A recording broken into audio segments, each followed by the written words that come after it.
Ça va être une autre paire de manches. Ouais. Puis tu vas moins rigoler, je vais te dire, tu vois. Ouais, ça a filé droit là. Ah, va ça va être fini les trous dans le pantalon. Bienvenue dans Stéroïdes, le podcast qui fait l'exégèse des gros bras.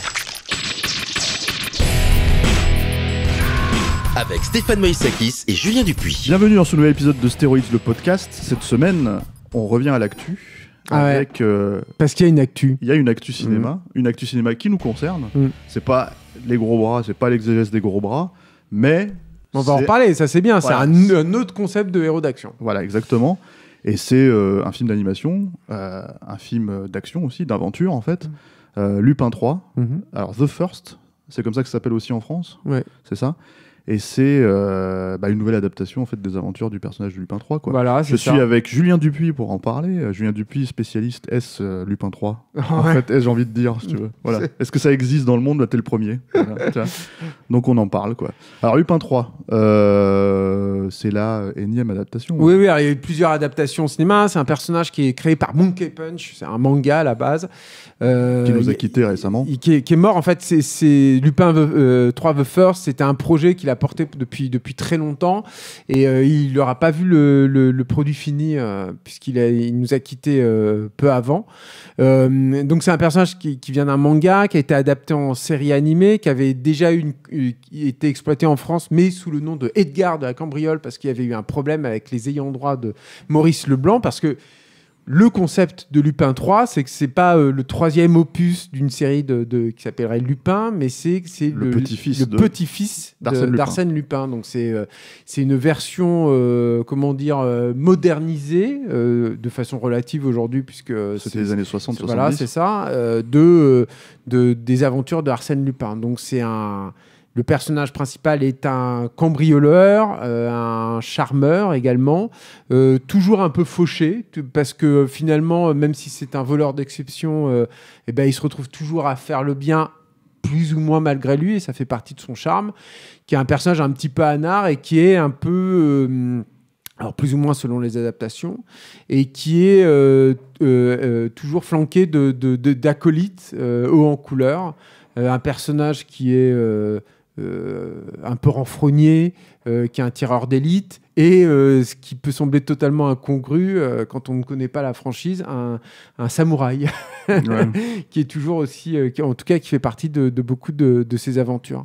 Et tout ça, sont des personnages hyper cool aussi, quoi. Voilà. Comme lui d'ailleurs en fait. Et le truc de Lupin, qui est un des trucs qui moi je trouve fonctionne très bien dans ce nouveau film, à nouveau, c'est que c'est un personnage qui est non violent total. C'est-à-dire que non seulement il n'utilise pas d'armes, mais lui-même ne frappe pas en fait. Alors je ne connais pas suffisamment la franchise pour vous assurer. T'es pas ici. Le spécialiste. Non, Lupin 3, non, malheureusement, tu t'es trompé. Il faut que tu cherches quelqu'un d'autre. Mais il est donc je sais pas s'il frappe parfois dans le manga et tout, mais en tout cas dans tout ce que je connais du personnage, il ne donne même jamais de pitch net ou de coups comme ça.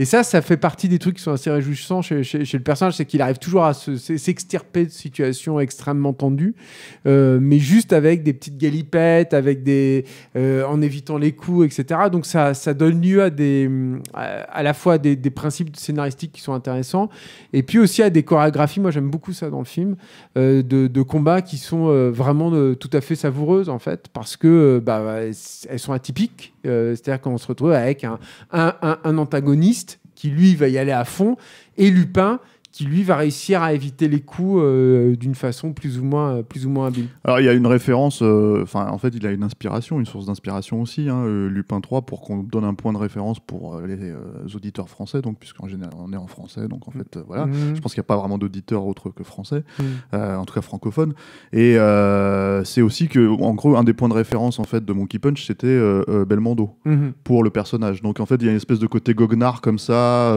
très agile, très voilà, et qui Bebel il a infusé énormément dans la japanime, c'est-à-dire que moi je trouve Cobra, il y a Cobra, ça c'est la référence la plus connue parce que visuellement c'était lui directement, mais même Ryo Saeba dans City Hunter, moi j'ai toujours trouvé qu'il avait quelque chose de Bebel en fait là-dedans, donc il a toujours, et effectivement il y a ça aussi dans Lupin, et en plus dans Lupin 3 The First, alors ce qu'il faut qu'on dise aussi dès le début, c'est que c'est le premier film en image de synthèse du personnage, qui est donc adapté, qui a été adapté en live par Kitamura, mais qui a été aussi donc réalisateur de Versus, qui est un film sur lequel on reviendra un jour dans Stéroïde. Certainement. Et il a été adapté surtout en animation en 2D, ça c'est ce qui est le plus connu. Il faudra peut-être qu'on revienne sur Cagliostro au cours de cet épisode-là.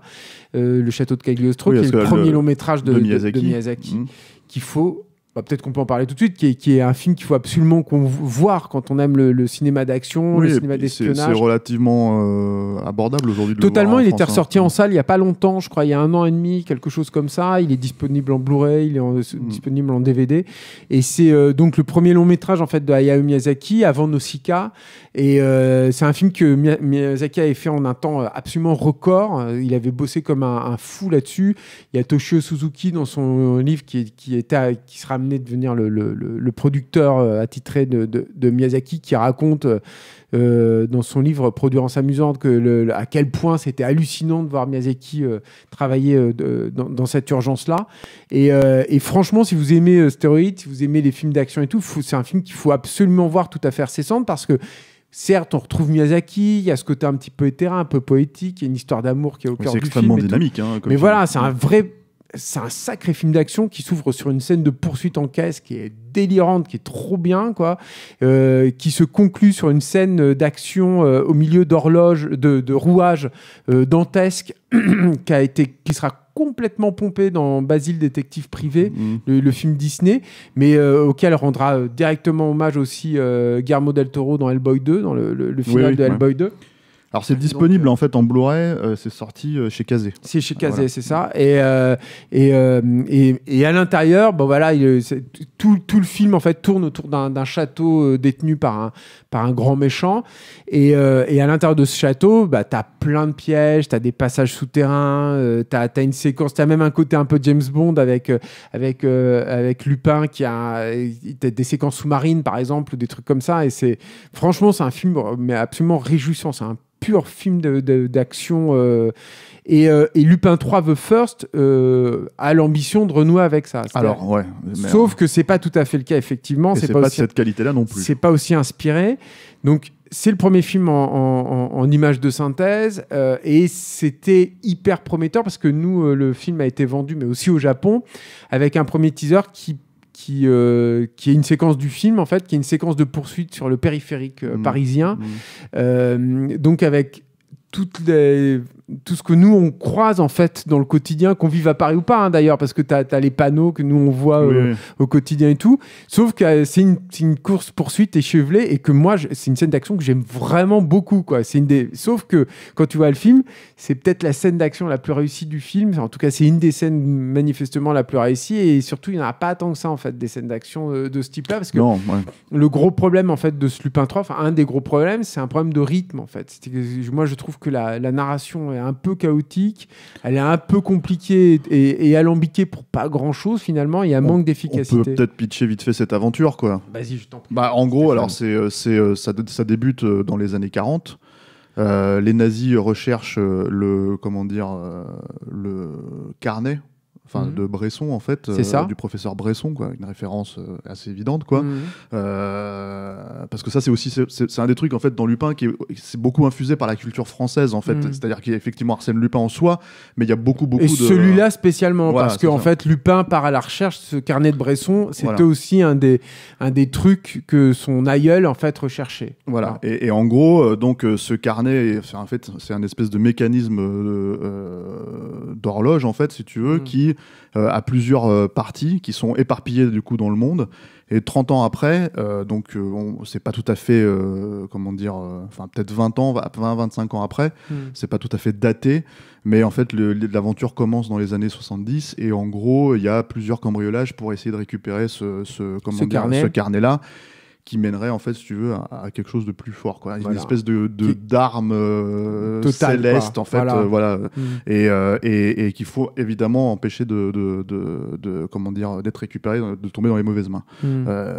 En l'occurrence, plus ou moins des néo-nazis. Des néo-nazis, carrément, qui veulent mettre cette arme au pouvoir. On spoil, hein. On spoil. On va essayer de minimiser le spoil là-dessus, on va dire, parce que c'est enfin bon, disons que c'est des vrais néo-nazis, voilà, très clairement reliés à la Seconde Guerre mondiale, à Hitler et tout, quoi. Voilà. Et donc, en gros, alors il y a cette volonté, clairement, pour le coup, de faire un truc très 70s, c'est-à-dire qu'il n'y a pas une remodernisation du personnage dans ça pourrait être un soft reboot, on pourrait dire, si tu veux. Il y a vraiment la volonté, jusque dans le générique d'ouverture, de faire un générique 70s à la James Bond, tu vois, tous ces trucs de référence, Inline Flint, par exemple, ce genre de choses, en fait. Ou Avengers aussi. Voilà, c'est ça. Alors, le chapeau et bottes de cuir, attention. Pas de point Avengers ici, s'il te plaît, tu vois.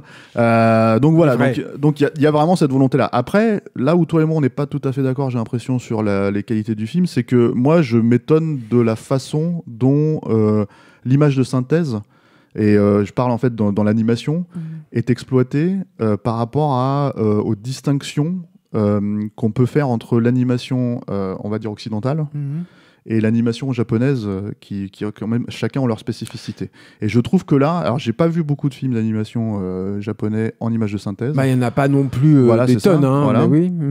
Et donc du coup, je me suis étonné en voyant ce film-là de me rendre compte que, en fait, finalement, il y a quand même beaucoup d'occidentalisation en fait dans l'utilisation de l'image de synthèse, et vraiment de l'animation. Je parle de l'animation pure et dure, un peu dans le design aussi quand même, faut être honnête, parce que du design à la japonaise, il y en a finalement, moi je trouve beaucoup moins que ce qu'on voit. C'est plutôt respecté, moi je trouve, dans le film, ça. Mais... en fait, le truc, c'est que je pense par exemple à cette arme, ouais, ça, qui est clairement très japonais. Voilà. Moi je trouve que c'est très japonais, justement, la façon dont ils utilisent. Je trouve que le côté arnouille, biomécanique et tout. Ouais, mais avec les comment t'appelles ça, les ailes célestes, enfin tu vois, ce genre de trucs, etc., ça fait très japonais, quoi, tu vois.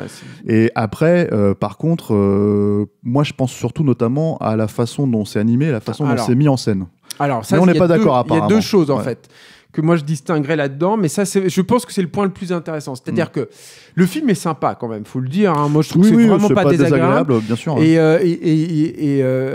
on a à peu près situé le film dans le truc. Après, c'est vraiment un film de faiseur, c'est-à-dire que ce réalisateur, enfin moi je l'avais pas vu son film son film de guerre et tout auparavant, mais c'est quand même, tu as un peu l'impression de voir un faiseur. C'est Takashi Yamasaki. Ouais, c'est ça. Pour référence, parce que c'était sorti en France en vidéo à l'époque, moi je l'avais vu comme ça. Il a fait The Returner. Ah, c'est lui qui avait fait The Returner. Qui est quand même pas, qui était un très gros blockbuster à l'époque, mais qui était vraiment pas un très bon film d'action, quoi. Non, c'est clair. De SF, quoi. Mais c'est très propre. Et il avait fait ce film d'espace. Très influencé par Matrix et compagnie à l'époque. C'est ça, exactement. Et puis bon, il y avait quand même du méca. Je me rappelle à la fin de The Returner qui était sympa, et il avait fait aussi ce film d'espace Space Battleship Yamato, qui était aussi sorti chez alors je crois me souvenir que c'était Wildside qui l'avait sorti directement en vidéo aussi, et qui pareil en fait c'était, t'avais un peu le même problème que Returner, c'est-à-dire que t'avais un soin énorme en fait à porter. Techniquement, c'était un film qui était quand même assez propre, qui était relativement généreux, mais alors qui était hyper plombant, avec des personnages qui étaient vachement désincarnés, des séquences avec les comédiens en live qui n'étaient pas non plus très inspirés et tout. Et du coup, tu te retrouvais avec un film qui était au final très frustrant, parce que tu te doutais que c'était pas non plus un budget équivalent à des grosses productions américaines, et pourtant...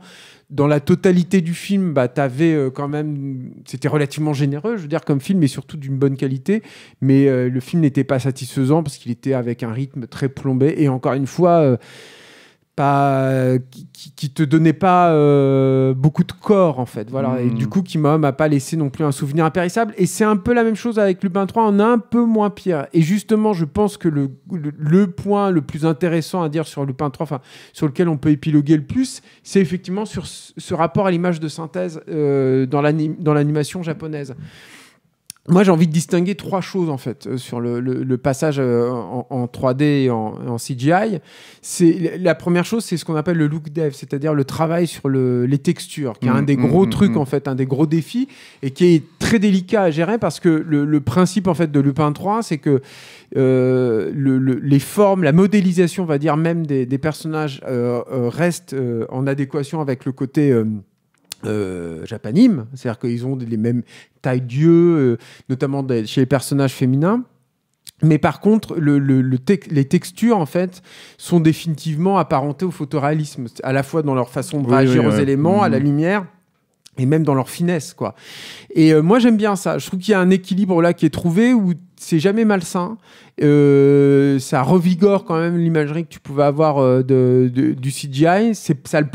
Ça plombe pas pour moi la lecture aussi des images du tout, et ça rajoute une vraie richesse. Et moi est-ce que tu l'as vu, tu l'as vu avec un lien ou tu l'as vu en salle? Moi je l'ai vu en salle et c'était vraiment agréable, vraiment plaisant.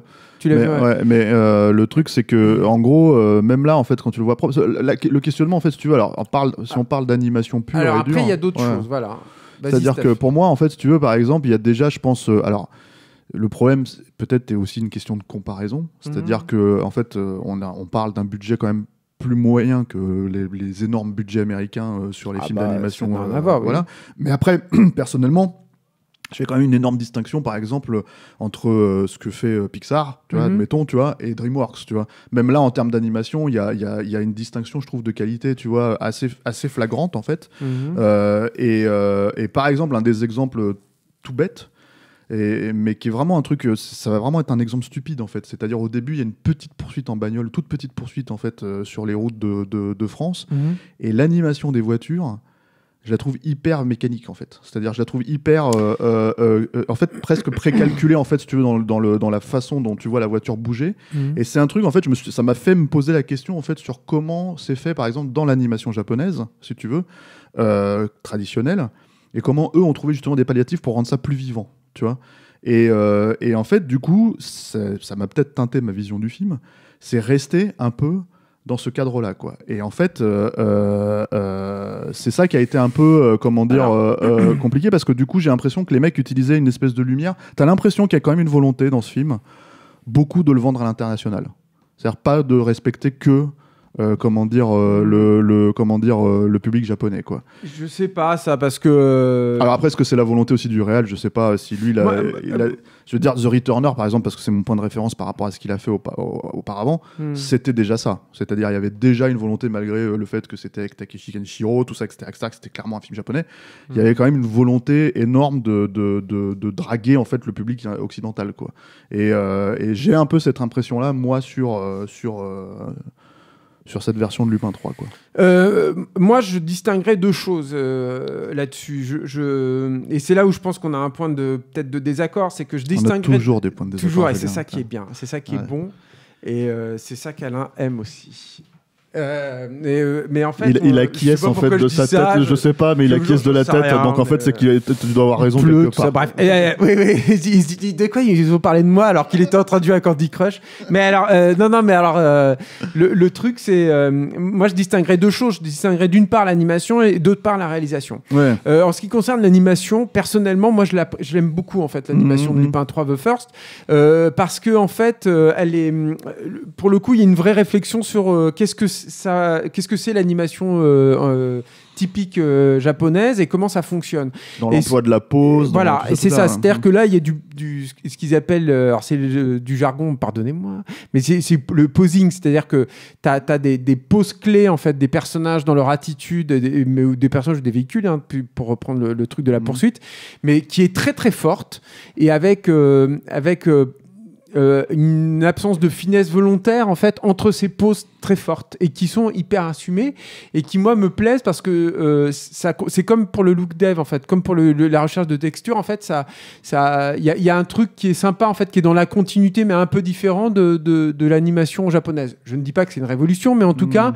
je retrouve mes petits là tout en retrouvant un petit truc différent, et comme je le disais tout à l'heure, notamment dans les scènes de mano à mano, et il y en a quand même pas mal dans le truc, ou dans les scènes d'acrobatie de Lupin par exemple, je trouve que c'est vraiment payant et c'est vraiment sympathique. Et c'est d'autant plus cool que par contre, il y a aussi des animations beaucoup plus souples, notamment chez certains personnages féminins. Il y a un personnage de femme fatale, par exemple, où vraiment, très clairement, il essaye de la rendre extrêmement sensuelle, donc avec une animation qui est beaucoup plus en souplesse, avec beaucoup plus de trucs et tout. Je trouve que ça marche plutôt bien.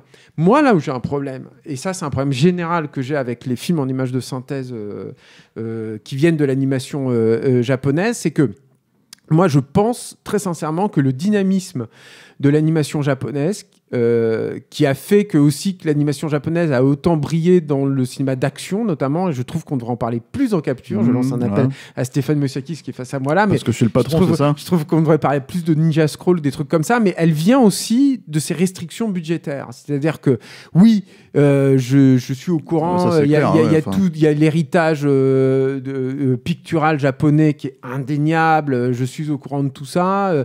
Il y a peut-être moins que d'autres personnes, mais je suis au courant de tout ça. Il y a l'héritage du manga, etc.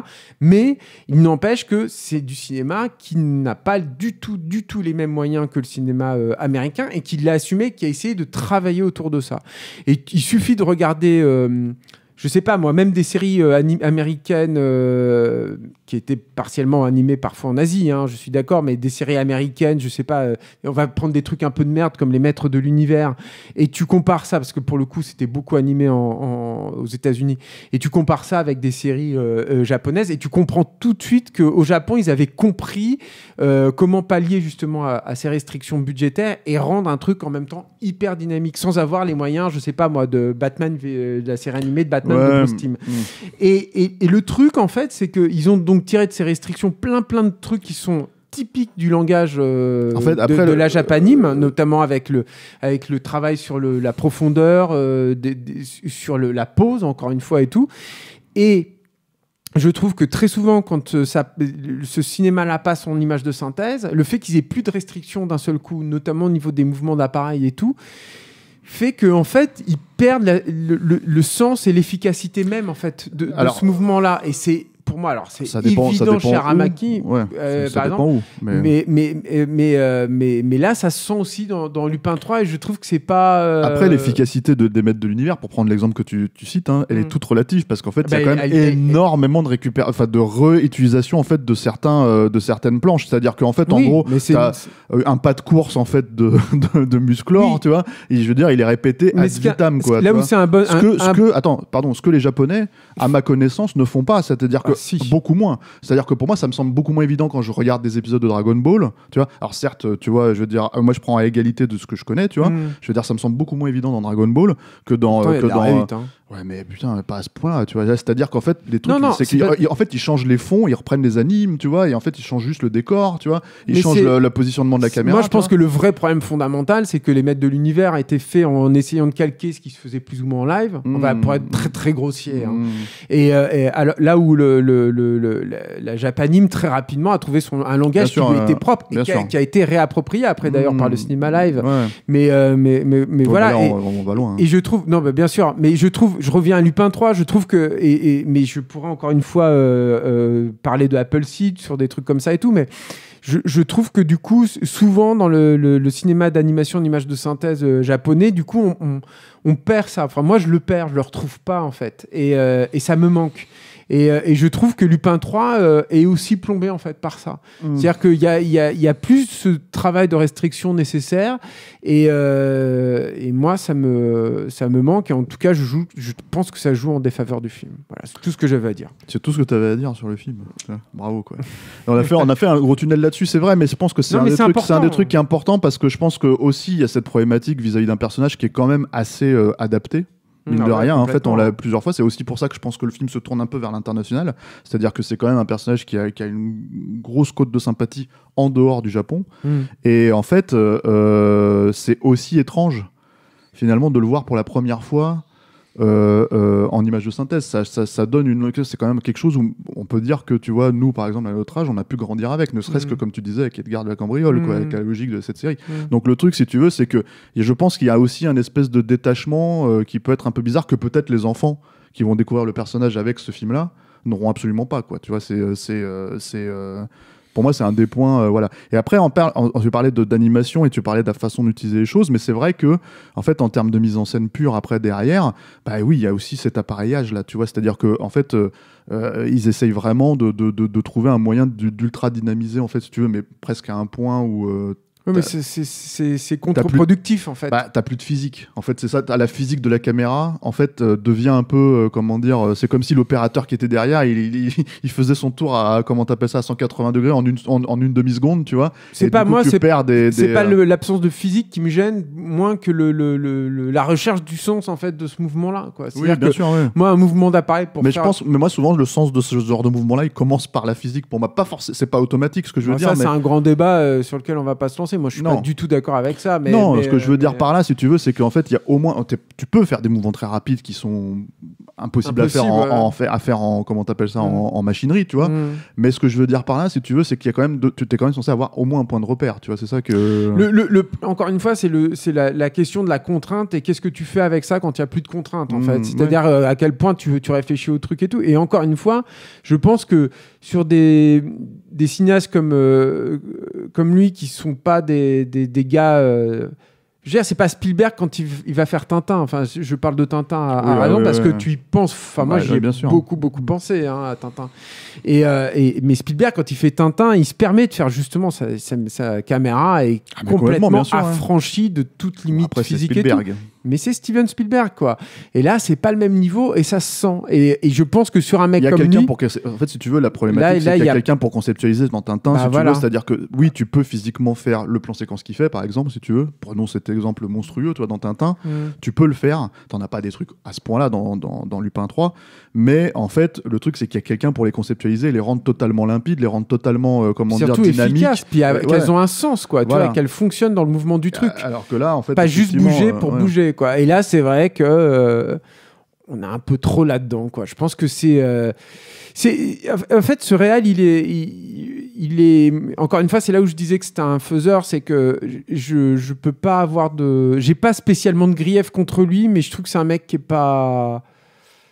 Il est très obéissant, en fait. Il est très soumis et finalement, il fait les choses très propres comme un bon premier élève, mais encore une fois, ça manque de chair, quoi, tout ça. Moi, je pense que le film, il souffre aussi d'une des peut-être contraintes d'une façon de penser, si tu veux, les franchises au Japon, tu vois, en fait, il faut qu'il y ait, des points de rapport, en fait, du fan service, en fait, si tu veux. En fait, dans le jeu vidéo, on le voit beaucoup, ça, c'est-à-dire qu'il y a, en fait, quand un animé ou un manga est adapté en jeu vidéo, en fait, automatiquement, il faut vraiment reprendre les mêmes stories, les mêmes trucs, etc., les mêmes storylines, et en fait, surtout, bien voir les persos qui sont populaires, bien faire en sorte qu'il y ait pas, en fait, on sorte pas des clous. Et le film ne va pas à ce point-là, là-dedans, je trouve. C'est-à-dire, mais parce qu'il y a quand même des nouveaux persos, des trucs comme ça, tu vois. Mais par contre, je pense que le plaisir qu'on en prend sur le film, il est clairement lié à la source d'origine, beaucoup plus finalement à la fabrication, au final, si tu veux, du film. C'est-à-dire, pour moi, il y a un plaisir de se replonger dans cet univers-là, de voir que certains codes de cet univers-là sont respectés, tu vois, de voir une aventure, entre guillemets, 70s, tu vois, etc., ce qui est vraiment l'ADN du personnage, tu vois. Et en fait, c'est relativement respecté, donc en fait, t'es bien, ça fonctionne, mais si tu veux, après, la fabrication, et j'ai envie de te dire, le traitement en soi, si tu veux, rapport à l'image synthèse, rapport même au scénario, à ce que ça raconte, c'est un peu plus faible, quoi. Bah oui, puis t'as pas vraiment de payoff et tout, quoi. Après, encore une fois, c'est vrai, puis je pense qu'il faut qu'on termine quand même là-dessus. C'est un film qui est pas désagréable, parce que comme tu viens de le dire, finalement, c'est un film pas si fréquent que ça, des films d'aventure comme ça, si tu es à cette époque-là, t'en vois très très peu, que ce soit en live, en anime, en n'importe quoi, tu vois, t'en vois très peu. De toute façon, comme je le disais aussi en ouverture, c'est un personnage qui en lui-même, enfin je veux dire, il a pas perduré aussi longtemps pour rien, Lupin. Donc il est de toute façon de fait, par son physique, j'ai envie de dire charismatique, par son comportement atypique. Et respecté, c'est-à-dire que c'est relativement respecté dans le film. Mais c'est respecté totalement, dans le film peut-être un peu trop, c'est aussi peut-être ça aussi un des problèmes. Et ça reste quand même... Alors j'aime pas moi ce genre de truc, je trouve ça un peu condescendant et un peu facile, mais ça reste quand même de la belle ouvrage, c'est-à-dire que c'est quand même bien fait, c'est quand même hyper propre, sauf que c'est un peu trop propre, c'est peut-être un peu trop bien fait et que ça rue pas assez dans les brancards. Et puis je pense qu'il y a une ombre énorme aussi, quoi. Derrière lui, je pense que pour terminer aussi sur cette comparaison avec Tintin, c'est que mine de rien, Tintin, c'est un film un peu taré, quoi. C'est un film qui est un peu jeté. C'est un film qui te propose justement ce plan séquence qui est un truc de dingue. C'est un film qui te propose des séquences qui va très loin dans certains gags où il y a Captain Haddock qui fait un row et t'as une séquence de flashback qui est juste complètement délirante avec une attaque de bateau et tout. Et c'est ça qu'on aime aussi dans Tintin. C'est ce grain de folie inattendu. Lupin 3, finalement, pâtit un petit peu, moi je pense, au niveau de la mise en scène de son passage à la 3D. Ça, c'est la première chose. Et le deuxième truc, c'est que finalement, il n'y aura rien qui va vraiment vous surprendre là-dedans. Il y aura aucune réelle réinvention du personnage. Les méchants, ils restent dans des sentiers ultra balisés. Le MacGuffin, le truc après lequel il court, bah, il a pas forcément beaucoup de saveur ou de surprise là-dedans, voilà. Et voilà. Et du coup, à force de respecter les trucs et de rester bien sagement dans les clous, et ben, il livre un truc qui est, ma foi, sympathique, jamais antipathique, mais jamais exaltant non plus et enthousiasmant. Moi, l'ombre géante dont je parlais, c'était plutôt celle de Miyazaki en l'occurrence. T'es reparti sur Tintin, mais moi je pensais vraiment à Miyazaki parce qu'on peut pas, pour moi, on peut pas vraiment comparer non plus à Tintin au final. C'est-à-dire que oui. Miyazaki, c'était la rencontre entre une super franchise et un réalisateur, peut-être un des grands en devenir, des plus grands réalisateurs en activité aujourd'hui. Donc voilà, de toute façon, c'est incomparable. Ouais. Voilà. Tintin, en fait, revenons sur Tintin par contre aussi, c'est que Tintin, du coup, on le diffuse. Rafik et toi, vous allez présenter... dans le festival de la bonne 3D. Voilà. Est-ce que c'est un festival? C'est plutôt un programme récurrent au Club de l'Étoile. À Paris. Ouais, et je suis très content. Je vais rejoindre de temps en temps Raph pour... je sais pas, on va vous raconter des trucs. Est-ce que je vais parler de cinéma virtuel? Putain, je vais peut-être parler de cinéma virtuel quand même, encore une fois. Je vais peut-être vous expliquer encore une fois comment on fait le cinéma virtuel, tout ça. Non, mais Tu fais chier. En fait, tu fais chier, Julien Dupuis, ça suffit avec tes marottes. Non, mais en fait, il y a plein de trucs à raconter en plus sur Tintin. Moi, j'ai eu la chance j'avais dans un magazine qui s'appelait Film à l'époque, j'ai eu la chance de faire plein d'interviews sur le film. Donc, je pense qu'on a plein de trucs à raconter avec Raph dessus.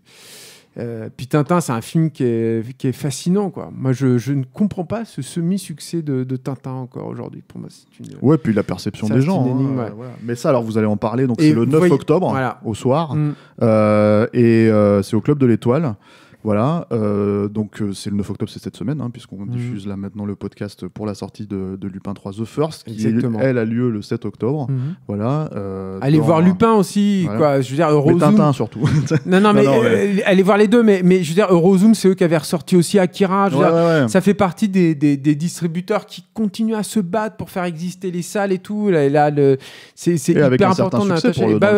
Akira, ça a été vraiment un gros succès. Lupin 3, pour eux, c'est un gros risque. Ils l'ont acheté cher, le film et tout, c'est une grosse sortie. Il faut essayer d'accompagner ça et encore une fois, c'est hyper agréable à voir en salle, vraiment. Je vous promets pas non plus l'expérience cinéma de l'année, mais par contre, c'est hyper apaisant, quoi. Je veux dire, en même temps, vu l'année, peut-être qu'il y a des gens qui vont avoir une très bonne surprise. C'est mieux que Tenet. Bon, merci Julien. Mais merci Stéphane. Merci Alain, merci à la technique, même si en fait vous vous en rendez pas compte parce qu'il a des doigts de fée, des doigts d'expert et il coupe au montage, mais il nous coupe 3 ou 4 fois pendant l'épisode, quoi. Voilà, donc. Il est chiant, hein. Merci Alain, merci Alain quand même. Merci à nos tipeurs de nous aider, de donner une petite pièce à Capture Mag plutôt que d'aller acheter une baguette de plus ou je sais pas une tablette de chocolat ou ce genre de choses. Certains d'entre vous se privent. Voilà, se sacrifient pour nous. Vous privez de glace. Et nous prenons ce sacrifice au sérieux. Voilà. Donc ça vous fait du bien à votre cholestérol. On sait très bien que par exemple quand votre enfant n'a pas eu sa petite pièce pour la dent que la souris n'est pas passée, c'est parce qu'en fait c'est pour le Tipeee. Tu as dit bah ouais mais la petite souris contribue à Capture Mag et la petite souris a raison. Voilà. Donc merci en fait, merci à vos tipeurs. Il est temps d'arrêter cet épisode, alors arrête. Merci aux tipeurs en fait, sans déconner. Pour nous soutenir, ceux qui l'ont pas encore fait ou ceux qui ne le savent pas encore. Il y a une adresse, c'est tipeee.com, mot-clé Capture Mag. Pour nous écouter, il y a plusieurs sources, allez, vas-y. Plusieurs agrégateurs de podcasts, comme on dit, tu vois, dans le jargon, quoi. Alors, SoundCloud, Deezer, Spotify. Vous pouvez aller aussi sur le site capturemag.net. On est aussi sur YouTube. Sur YouTube, on a des vidéos. On a parlé un petit peu de Belmondo au début de l'émission de Belmondo. Très belle vidéo. Voilà, Arnaud Bordas et Cédric Fontana avaient fait une très très belle vidéo autour du personnage, quoi. Un acteur qu'on apprécie particulièrement. Voilà, et puis moi je vous dis à la semaine prochaine pour un prochain film.